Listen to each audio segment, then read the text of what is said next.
মার্কিন প্রেসিডেন্ট হিসেবে Donald Trump দ্বিতীয় মেয়াদে ক্ষমতা গ্রহণের পর যুক্তরাষ্ট্রের ঘনিষ্ঠ মিত্ররাও তার শুল্কের রোষানল থেকে রেহাই পাননি।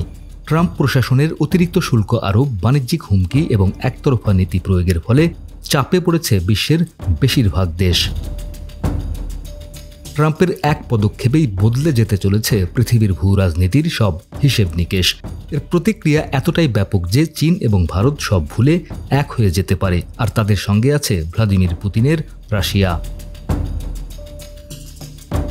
ট্রাম্পের শুল্ক হুমকি এবং প্রকাশ্যে ক্ষোভের পরপরই চীনে উড়াল দেওয়ার ঘোষণা দিয়েছেন নরেন্দ্র মোদী। ভারতীয় সংবাদ মাধ্যম হিন্দুস্তান টাইমস জানিয়েছে, আগামী 31 আগস্ট থেকে 1 সেপ্টেম্বর চীনের তিয়ানজিন শহরে পর্দা উঠবে সাংহাই কোঅপারেশন অর্গানাইজেশনের শীর্ষ সম্মেলনের। সেই অনুষ্ঠানে অংশ নিতে চীন সফরে যাবেন ভারতের প্রধানমন্ত্রী। গালওয়ান উপত্যকায় চীন ভারত সেনা সংঘর্ষের পর এটি মোদীর প্রথম চীন সফর। বান্ডেল থাকলে প্রতি সেনমানিতে টাকা বাঁচবে। বিকাশ সেনমানি বান্ডেল কিনে জিতুন প্রতি লেনদেনে। যদিও 2024 সালের অক্টোবরে ব্রিক্স সম্মেলনে রাশিয়ার কাজান শহরে চীনা প্রেসিডেন্ট শি জিনপিং এর সঙ্গে একটি বৈঠক করেছিলেন তিনি। চীনের সঙ্গে সম্পর্ক পুনর্গঠনের এই উদ্যোগটি এমন এক সময়ে নেওয়া হচ্ছে যখন যুক্তরাষ্ট্রের সঙ্গে ভারতের কূটনৈতিক টানাপোড়েন স্পষ্ট হয়ে উঠেছে।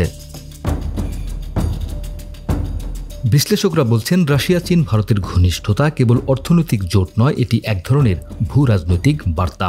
পশ্চিমা চাপ যত বাড়বে, এই ত্রয়ীর সমন্বয় তত বাড়তে পারে। এটি বৈশ্বিক ক্ষমতার মেরুকরণকে স্নায়ুযুদ্ধ উত্তর যুগের তুলনায় আরও জটিল করে তুলছে। এ বাস্তবতায় ভারত, চীন ও রাশিয়ার একতা বিশ্ব অর্থনীতিতে নতুন অধ্যায়ের সূচনা করতে পারে। এই তিন দেশের বিশাল জনসংখ্যা, প্রাকৃতিক সম্পদ ও প্রযুক্তির সমন্বয় শক্তিশালী অভ্যন্তরীণ বাজার গড়ে তুলবে। মার্কিন ডলারের আধিপত্য থেকে মুক্ত হয়ে তারা নিজেদের আর্থিক ও বাণিজ্য ব্যবস্থা গড়ে তুলতে পারে। ডেস্ক রিপোর্ট, আমাদের সময়।